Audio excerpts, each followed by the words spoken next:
NCTV45, The Train, anytime on your time. The Cedars is a great restaurant with outstanding Mediterranean food. The Cedars takeout menu is second to none, featuring pizza, stromboli, hoagies, their famous lamb on the rod, and so much more. So when you're hungry and you want that Newcastle taste, make it Cedars. Now with 2 locations in Newcastle, 827 Addis Street on the east side and 1101 Highland Avenue. Call Cedars East 724-658-9260 or Cedars North 724-652-7657. RNA Screen Printing Newcastle is the place to go for signs, shirts, hats, vinyl lettering, embroidery, magnets, vehicle lettering, banners, window decals, and they can put your design on many items. They have decals for vehicles and signs for all your advertising needs. Great selection of sizes and styles of regular or glitter t-shirts. RNA can iron on a logo while you wait and can do any school logo. RNA Screen Printing, 1217 Moravia Street, Newcastle, open Monday through Friday 9 to 4. Call 724-652-2241. The Beanery Depot and Deli. Coffee, made-to-order subs, snacks, and more. Meatball sandwiches, fresh and hot. Pepperoni rolls, fish sandwiches, chicken, milkshakes. The Beanery Deli. When you're hungry for something special, and it won't cost you a lot of beans.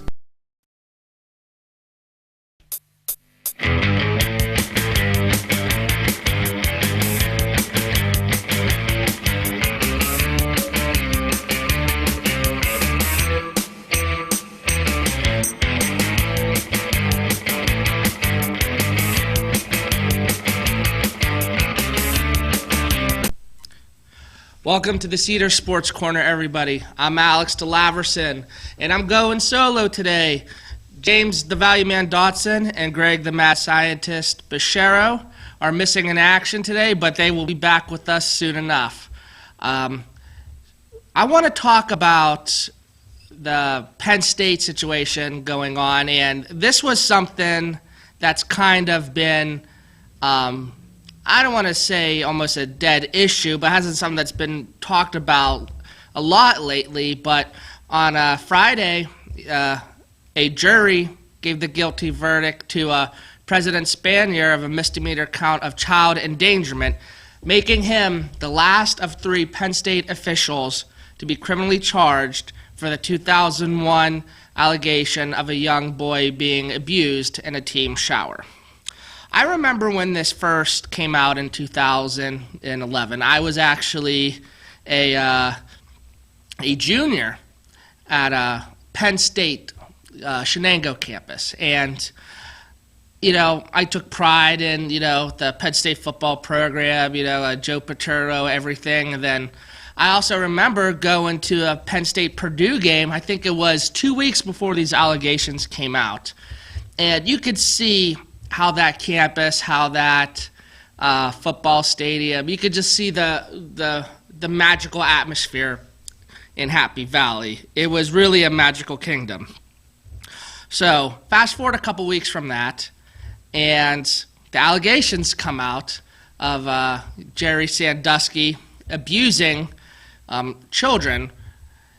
And again, all of a sudden, things really start to get dark in Happy Valley. It actually really didn't get too dark until Joe Paterno's name got involved. I remember as soon as it was revealed that Joe Paterno actually testified against Jerry Sandusky, all of a sudden you'd have people calling into radio shows, posting things on social media saying, well, okay, so he wasn't criminally charged, but where was Joe in all this? Where is Joe Paterno? He's the most powerful man in Penn State. How could he have let this happen under his watch? And those are fair questions. I think those are fair questions. Anytime you have a crime of this magnitude, those are questions that need to be, answered. They need to be discussed. And all of a sudden, it went from Jerry Sandusky's action to Joe Paterno's lack of action. And the media narrative became, where was Joe? It completely switched over to where was Joe. Now, again, at the time, I'm not saying that wasn't a justifiable concern, but you could definitely see where, the narrative of everything was shifting towards.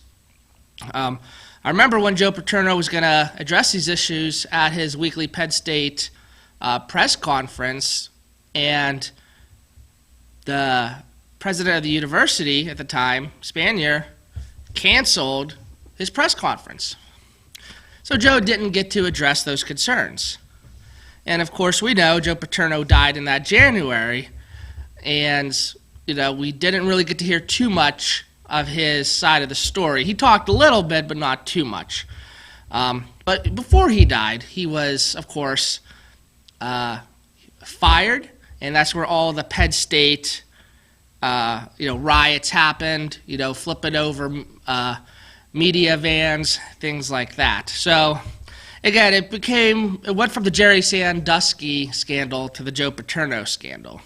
And at that time, I actually was on board. I said, where was Joe? There's nothing to, when it comes to children welfare, you can't mess around, no matter how powerful a coach is. Now, this being 2017, better part of 6 years later, my opinion of this kind of changed, I would say.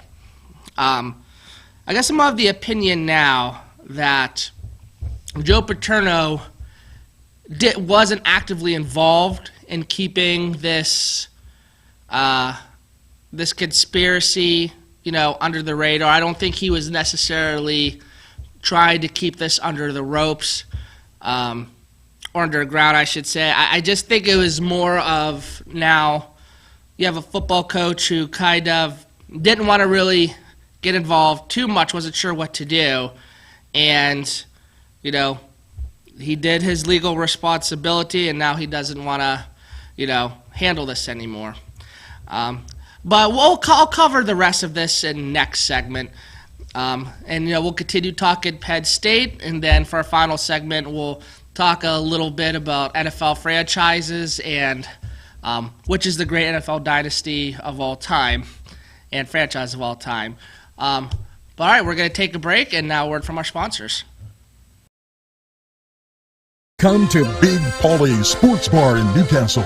The place is spacious with all the seating you'll need, with 2 bars and a huge menu that features wings, pizza, sandwiches, burgers, pasta, and fries. Big Polly's is just right to watch the game. You'll love the sports memorabilia throughout the bar. There's plenty of parking too. Big Polly's Sports Bar in Newcastle at 207 East Long Avenue. Call 724-658-8800. That's 658-8800.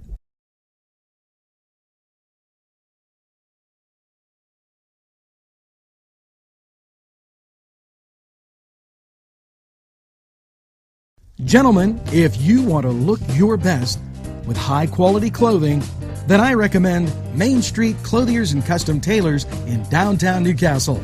Mike Caggiano is the owner, and he and his staff have been in the business for decades, and they will always give you the right recommendations. They also carry Rondinelli tuxedos. That's Main Street Clothiers and Custom Tailors, 210 East Washington Street, downtown Newcastle. Call 724-652-3851. Welcome back to the Cedars Sports Corner, everybody. I'm Alex DeLaverson, and we're going to continue talking about Penn State and the news that former President Graham Spanier was given the guilty verdict of misdemeanor count of child endangerment. So when we left off, after the first segment, we were talking about the Penn State riots, how the narrative changed to Joe Paterno, and my belief on things.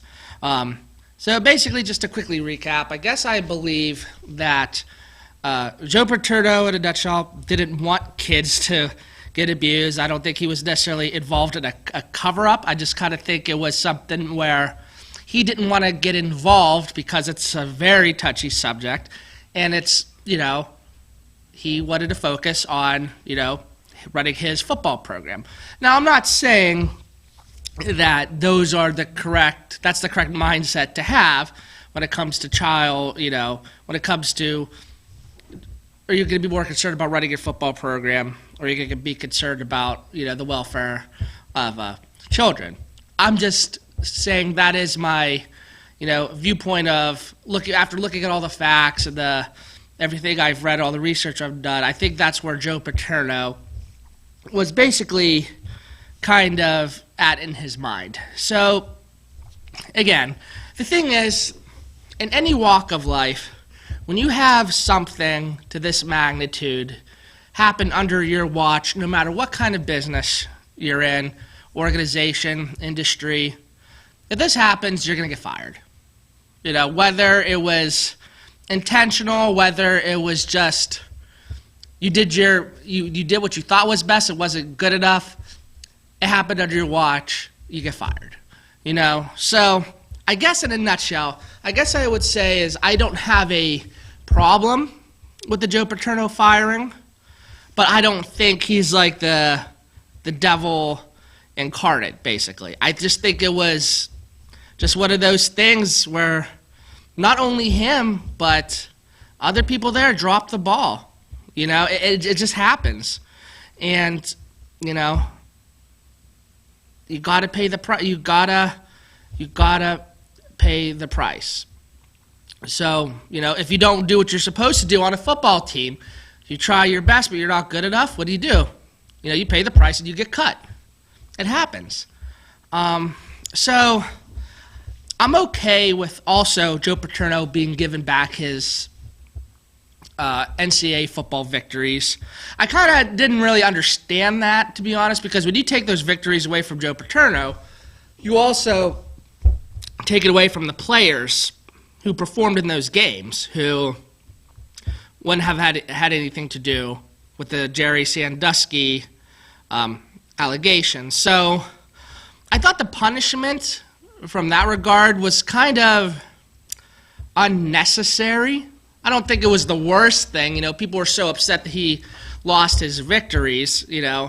I just kind of thought it wasn't relevant. It was just kind of like, okay, whatever. The punishment doesn't fit the crime at all. Doesn't make sense. But he was given it back, and Penn State can now go to bowl games, of course. So I'm also okay with the fact that now that Penn State University honored Joe Paterno last season at one of their games, and they're trying to heal. Obviously the victims come first. Everyone knows that. But there also were, a lot of other people involved in this whole situation that suffered a lot. Imagine how Jay Paterno has felt the last 6 years. His father, a man he loved and idolized growing up, to be tarnished like that in front of the whole world. To have to deal with crude, awful comments about his father, about himself, about everything. Of course, it's not going to be as painful as what happened to those children, but let's be real here. If that happened to any one of our parents or anyone that we loved, it would shake us to our core. It would destroy us. And he has been on a crusade, a mission, since this whole thing happened, to clear his father's name. And honestly, if I felt my father was innocent, I would do the same thing, But, the bottom line is now, Joe Paterno's dead. He wasn't charged with the crime. Could he have done more? He said he wished he would have done more. A lot of people wish they would have done more. It is what it is, but it's not what it should be. It's a sad story, but I'm hoping now that Sid Spanier was the last of 3 officials to be convicted of a crime, there could be some closure, this whole Penn State situation, and the university and the victims can begin to heal. So we're going to take our final break here, and when we get back, we'll talk about what NFL franchise should be considered the greatest of all time. And a word from our sponsors. If you want to score big, then get over to Shenango Auto Mall. George Fiacco, General Sales Manager, and his experienced staff will be glad to talk to you about all the amazing used car deals from their huge inventory. Lifetime powertrain warranties, extended warranties, and guaranteed credit approval. They have a body shop and full detail shop. It's not your normal used car lot. They also buy cars, trucks, and SUVs. Shenango Auto Mall is located at 2515 Elwood Road in Shenango Township. Call 724-698-7304. The Branding Iron Bar and Grill, a great place to gather. Some examples from the menu: 45-cent jumbo wings with 30 different kinds of sauce, meatball sub and fries, $5.50, hot cheese balls and burgers, and delicious large sandwiches. Stop in during happy hour, 4:30 to 7:30. You can dine in or take out. The Branding Iron Bar and Grill is located at 2221 Ben Franklin Highway, Edinburgh. Call 724-658-1210. Welcome back to our last segment here on the Cedars Sports Corner, everybody. For this segment, what I want to talk about actually is what NFL franchise, as of now, would be considered the greatest in NFL history. And the reason I want to talk about this is because since New England had that amazing comeback victory in the Super Bowl in February, this has been a question that has been talked about and a topic that has been discussed so much that it's almost kind of driving me crazy. So now Steeler fans are worried that the Patriots are going to end up tying the Steelers' record 6 Super Bowls, or God forbid, even surpassing them. And it looks like there's a very good chance of it happening. The Patriots are on a roll. They won 2 of the last 3 Super Bowls. Doesn't look like Brady's going to retire anytime soon. Looks like the Patriots are, really still doing well in terms of keeping talent on their team, bringing back Dante Hightower. Now Revis might even come back to the Patriots since he was let go of the Jets, and it doesn't look like Pittsburgh's going to, sign him, even though he said he'd love to play for his hometown team. But the point is now, this is something where Steeler fans and even NFL fans in general are beginning to wonder, what now? Who's going to become, what NFL team is going to become the face of the NFL of all the franchises? So, let's go through a few of these franchises. Of course, we got the Steelers, 6 Super Bowls. Steeler Nation going to 8 Super Bowls. As our producer Angelo has said, it seems like they're always in the AFC Championship game, or always competing to get to the AFC Championship game. And I said, well, that's true, but how about the Patriots? They're literally almost always there, and they literally won, 15 out of their last 16 division titles. And now the Patriots also have the record of most Super Bowl appearances with 9. But the thing with the Steelers is they've won 8 AFC championships. They have 27 playoff appearances. They are the 20-time division champions, and from those categories alone, I think that really puts them, ahead of the pack, especially with their 6 Super Bowl titles. But let's not forget something too. Before the Super Bowl era, there was the NFL championship era. So there was the best team in the NFL was rewarded with the NFL championship. And that's where the Green Bay Packers come in. So the Green Bay Packers have 13 league championships, 4 Super Bowls, 27 playoff appearances, 13-time division champions. They won the first 2 Super Bowls. The Super Bowl trophy is named after their coach, the Vince Lombardi trophy. And the thing with the Packers, they're honestly the one organization in the NFL, I feel like you just cannot hate unless you're a Viking or a Bear fan or a Lion fan. There's nothing about the Packers I feel like you can hate. Even when the Packers beat the Steelers in the Super Bowl, you didn't hear any Steeler fans talking trash on the Packers. When the Patriots would beat the Steelers, you hear Steeler fans saying, "Oh, the Patriots such a a cheating organization. They're terrible. There was nothing but respect for the Packers. They did it respectfully. They played their best football. There's like nothing you could hate about them. I mean, and I kind of agree. I mean, look at the history there. You know, Bart Starr, Brett Favre, Aaron Rodgers.